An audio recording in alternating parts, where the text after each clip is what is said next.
It has touched the lives of everyone in your community. It's a place for peace of mind. How really sacred this place is for people.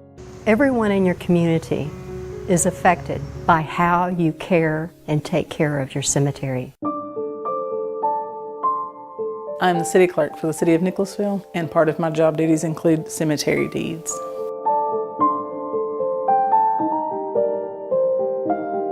This goes back, I guess, to its inception. I can't even swear to that. It was way before my time, but I do know we have handwritten records back to 1932.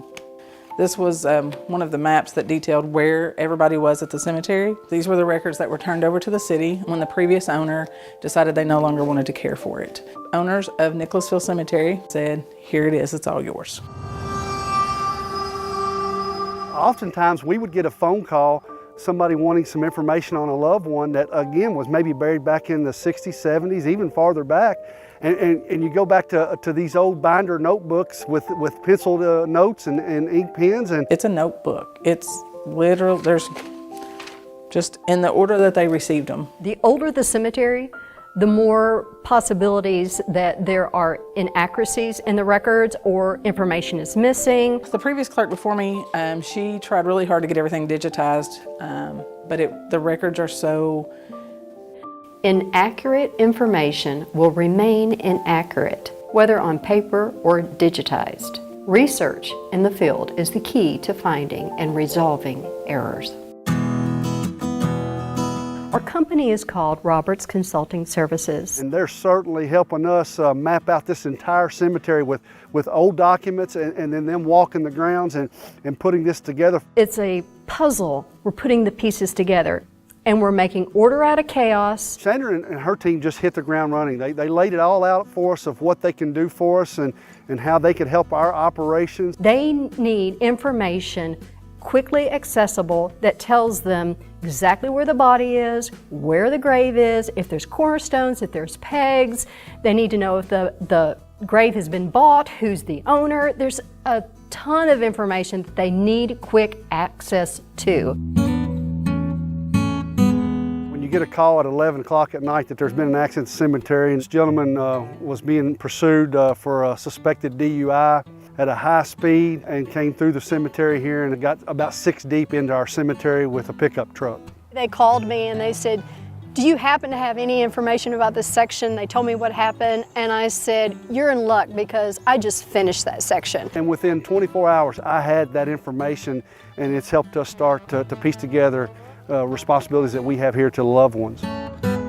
We're starting to now assess the complete damage. We're getting those numbers in, and boy, they're climbing every day. Make no mistake, when a city operates a cemetery, it is a budget challenge. There's a whole section that when we measured it out, it looks like that we may also be able to reclaim some property there for them to be able to sell. When we walk a cemetery, we are looking for every available space that can be sold. She is a hero to us because that's something I wouldn't know where to start. People want to be more informed, and in social media and whatnot, they expect to be able to find the answers at the drop of a hat. So it just blows their mind sometimes when I'm like, okay, I'm gonna have to go to the vault.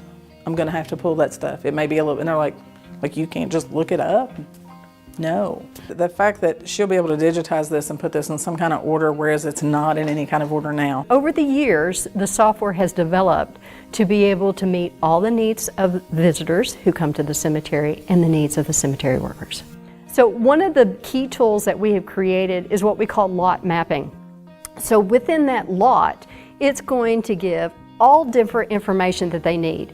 Even the information about, hey, there's not enough space between grave 2 and grave 4 for grave 3 to be buried for a full body. But there is enough space for it to be an infant or cremation size. So all that key information is already there at their fingertips.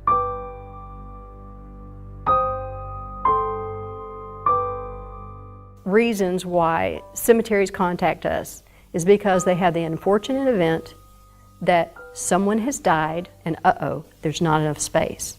To go to a family when they are grieving and say, Grandma cannot be buried beside Grandpa, It's not a pleasant experience. You're serving people in this community. It's very important, and we certainly want to protect that integrity for our citizens and folks that have loved ones here. Cemeteries want us to come to try to find these problems before they're a at-need problem. I would just simply say to other cemeteries and city managers, you want to be more efficient and have better retention, I would certainly reach out to Sandra and let them present what they can do for you, because I think you'll find it'll make you efficient and make operations much more smoother for you. You can turn this around to where your community is excited about their tax money being spent on their family members, and it's a history that will live on even when they have passed, so their children and their grandchildren will have access to this information and see this living legacy of their community.